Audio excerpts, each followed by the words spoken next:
You are huddled in the dim flicker of torchlight within a medieval bedchamber, the air thick with the acrid tang of burning tallow and the musky undercurrent of unwashed linens. As a procession of nobles and clergy presses close around the massive four-poster bed where a trembling bride and her groom are stripped bare by attendants, their bodies exposed to the leering gaze of witnesses who murmur prayers and crude encouragements. The room echoing with the rustle of fine fabrics and the heavy breaths of anticipation, while the couple is commanded to consummate their union right there, under the watchful eyes of all, the sheets soon to be inspected for bloodstains as proof of virginity and completion, a ritual that twists public duty into intimate violation, revealing the grotesque underbelly of what history has sanitized as chivalric romance.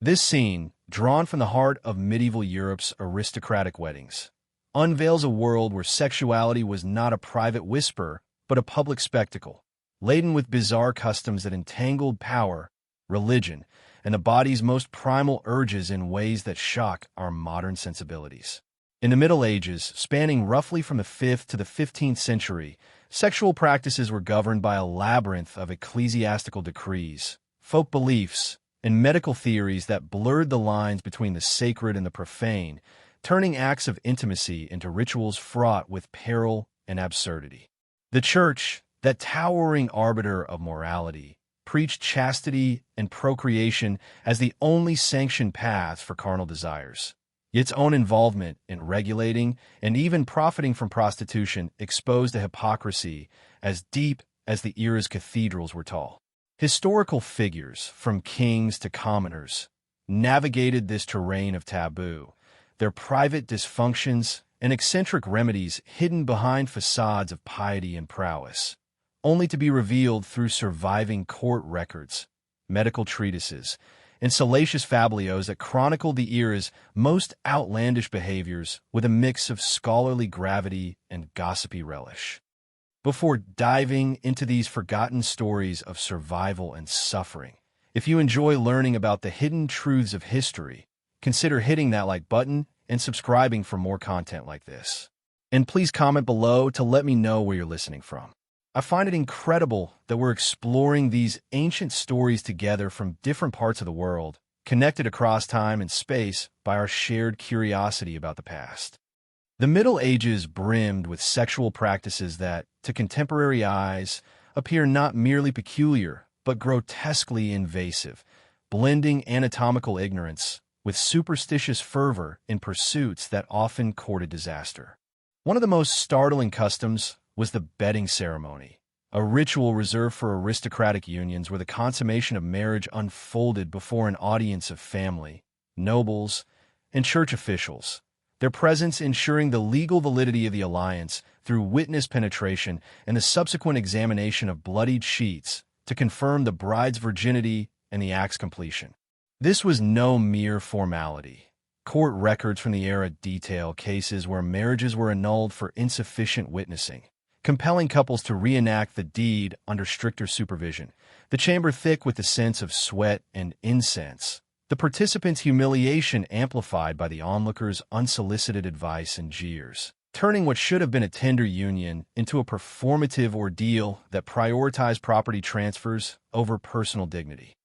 Equally bizarre was the practice of bundling, prevalent among rural folk in England and parts of continental Europe, where courting couples were bound together in a sack or separated by a wooden board in the same bed, ostensibly to foster acquaintance without allowing full congress. Yet historical accounts brim with tales of unintended pregnancies that mocked the barrier's efficacy. Parents encouraged this awkward intimacy, manufacturing special bundling bags that encased the pair in a cocoon of enforced proximity. The night's shared body heat and whispered confidences often igniting passions that splintered the plank or slipped the knots, leading to shotgun weddings and community scandals. All while religious leaders decried the custom as a gateway to sin without possessing the authority to eradicate it from ingrained cultural mores. Venturing into the realm of aphrodisiacs, medieval cuisine transformed into a pharmacy of lust, with recipes prescribing the consumption of animal testicles,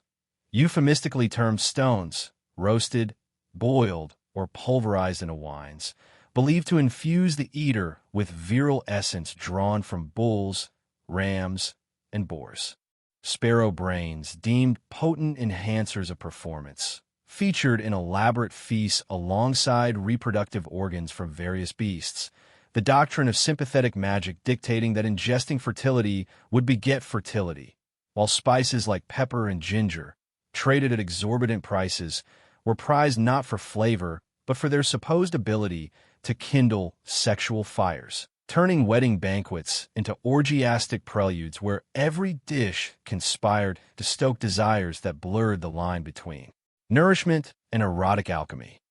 The obsession with conception, timing elevated copulation to a cosmic endeavor. Couples consulting astrologers to align intercourse with favorable planetary positions, the waxing moon promising robust offspring, while specific saints' feast days were selected for their purported blessings on the unborn. Gender selection rituals grew increasingly outlandish, with men tying off their left testicle to conceive boys, rooted in the fallacy that males originated from the right side, amid a calendar riddled with prohibitions. No sex on Sundays, Wednesdays, Fridays, during Lent, Advent, menstruation, pregnancy, or breastfeeding, leaving scant windows for illicit encounters that demanded logistical precision rivaling military campaigns, often involving travel to auspicious locations where geography allège d'amplifier fertilité's chance. Fertility accessories adorned the body like talismans of desperation, women inserting conception stones, emeralds for boys, sapphires for girls, into their undergarments during the act, while girdles of Venus, inscribed with prayers and astrological symbols, encircled waists to invoke divine aid in procreation. Men donned rings on designated fingers or amulets stuffed with animal parts, their loincloths blessed by priests who charge fees for sanctifying these intimate artifacts, creating a lucrative ecclesiastical sideline that turned underwear into sacred relics, with elaborate manuals instructing on proper donning rituals and troubleshooting for failures, fostering a class divide where the wealthy flaunted gem-encrusted prophylactics, while the poor improvised with local herbs, refusal to accessorize properly, sometimes halting couplings altogether in a bizarre prerequisite for intimacy. Impotence trials thrust private failures into public scrutiny, courts summoning medical experts to inspect genitals and interrogate couples on their bedroom histories, culminating in the trial by Congress where pairs attempted intercourse under supervision in courthouse chambers, observers peering through peepholes as the clock ticked on mandated performances. Desperate men smuggled herbal enhancements, only to face further humiliations upon detection, while women endured examinations to prove their allure, the proceedings dragging for months with repeated sessions that shattered reputations, some husbands conceding annulment to evade the spectacle, their alleged deficiencies becoming fodder for tavern gossip and eternal stigma. The church's entanglement with prostitution unveiled a staggering duplicity. Bishops owning brothels in districts like London Southwark, licensing over 1,000 sex workers under regulations that dictated dress codes, operating hours, and mandatory medical checks, all while forbidding work on holy days. Profits from this necessary evil funded church constructions and festivals, the hierarchy rationalizing it as a bulwark against greater sins like adultery or sodomy, creating a pyramid of exploitation where prostitutes paid rents that funneled upward to ecclesiastical coffers, resistance to reforms underscoring the institution's vested interest in sustaining the trade despite its preached condemnations. Contraceptive methods veered into the perilous and absurd, women donning pouches of weasel testicles around their necks to ward off pregnancy, or imbibing potions laced with mercury and beaver glands that poisoned as often as they prevented. Sneezing post-coitus, induced by pepper, purportedly expelled seed, while vaginal barriers of honey-soaked wool or crocodile dung offered crude blockades, the era's inverted fertility calendar urging intercourse during menstruation, deemed most fecund, ensuring conceptions where avoidance was intended, magical rituals like backward church circumambulations adding layers of superstition to these hazardous endeavors. These practices escalated in their invasiveness and peril as societal pressures mounted, the initial curiosity of bundling devolving into rampant premarital pregnancies that strained family resources and inflamed clerical ire. While aphrodisiac feasts grew more extravagant among the elite, incorporating exotic imports that bankrupted households in pursuit of heightened libidos. The resultant overindulgences leading to reputed deaths from exhaustion, as chronicled in accounts of nobles like John of Gaunt, whose putrefied genitals were attributed to excessive fornications. Bedding ceremonies, once symbolic, became battlegrounds for political alliances, with failed consummations sparking wars over disputed inheritances, the public scrutiny fostering paranoia among grooms who resorted to increasingly desperate measures, from bloodletting to restore humoral balance to consulting witches for potency spells, only to face accusations of sorcery that compounded their woes.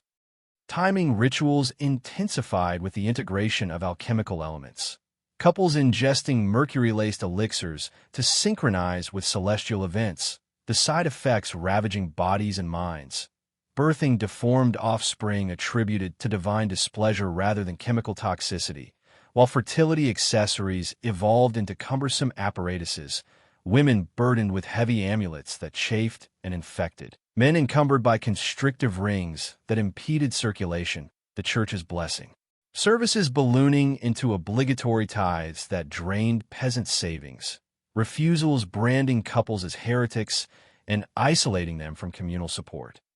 Impotence trials ballooned in frequency during witch hunt frenzies, courts overwhelmed with cases where accused sorceresses were blamed for communal barrenness, the supervised sessions descending into farcical spectacles where crowds gathered for voyeuristic entertainment, participants' psyches fracturing under the strain, some men feigning success with prosthetics only to be exposed and flogged, women vilified as frigid temptresses, the verdicts often swayed by bribes rather than evidence, perpetuating cycles of injustice that eroded marital trust across societies. The church's prostitution empire expanded unchecked, brothels proliferating under episcopal oversight, the regulations growing draconian with enforced celibacy on feast days clashing against client demands, leading to underground rebellions where workers smuggled patrons, risking excommunication, the profits swelling to rival royal treasuries, funding crusades that ironically preached moral purity, the hypocrisy culminating in scandals where bishops fathered children with their charges, the revelations suppressed through inquisitorial threats that silenced whistleblowers. Contraceptive experiments turned lethal, potions incorporating arsenic and lead causing widespread infertility, epidemics mistaken for plagues, the sneezing method evolving into inhalant abuses that scarred lungs, barriers fermenting into infections that festered untreated, the magical components inviting accusations of witchcraft, with women burned for possessing herb bundles, the inverted calendars backfiring spectacularly during population booms that strained feudal resources, fostering famines where the unintended fruits of these practices starved en masse. In the twilight of these customs, death scenes often highlighted their tragic toll, as in the case of noble women hemorrhaging from abortifacients disguised as amenagogues, their final moments racked with convulsions amid blood-soaked linens, autopsies revealing corroded innards from chronic aphrodisiac overuse, the findings buried to preserve familial honor. Historical cover-ups abounded, chroniclers sanitizing records to omit public consummations or church brothels, attributing impotences to demonic influences rather than systemic abuses, preserved evidence emerging in fragmented manuscripts like the Perfumed Garden, listing euphemisms for genitalia that hinted at the era's obsessive lexicon, or court ledgers tallying annulments that whispered of failed trials. Autopsies, when conducted, exposed the ravages of mercury-laden contraceptives, uteruses scarred and barren, while ecclesiastical archives concealed ledgers of prostitution revenues, the truths leaking through fablios that satirized clerical hypocrisies, their graphic tales of cuckolded husbands and lascivious monks preserving the era's underbelly in veiled narratives. The physical remnants, like phallic badges from pilgrimages, survived as mute testimonies to aphrodisiac cults, their tin forms depicting winged phalluses that mocked the church's futile attempts at suppression. The cover-ups unraveling in later centuries through unearthed treatises that detailed succubi visitations as explanations for nocturnal emissions, blending theology with pathology in a desperate bid to rationalize the uncontrollable. Returning to that torchlit bedchamber, where the bedding ceremony unfolded in all its invasive horror, we now perceive it not as an isolated eccentricity, but as the pinnacle of a society ensnared by its own contradictions, where public facades of chivalry masked private realities of exploitation and desperation. These bizarre practices underscore universal themes about power's corruption of intimacy, humanity's ingenuity in pursuing pleasure amid peril, and the enduring quest for control over the body's mysteries, dynamics that persist in contemporary debates over reproductive rights and sexual ethics, reminding us that the Middle Ages' haunting images of bloodied sheets inspected by crowds, testicles devoured for vigor, and brothels bankrolling cathedrals echo in modern scandals where institutions grapple with their own hypocrisies, leaving us with a memorable specter of an era where desire's pursuit twisted into a grotesque tapestry of tragedy and farce.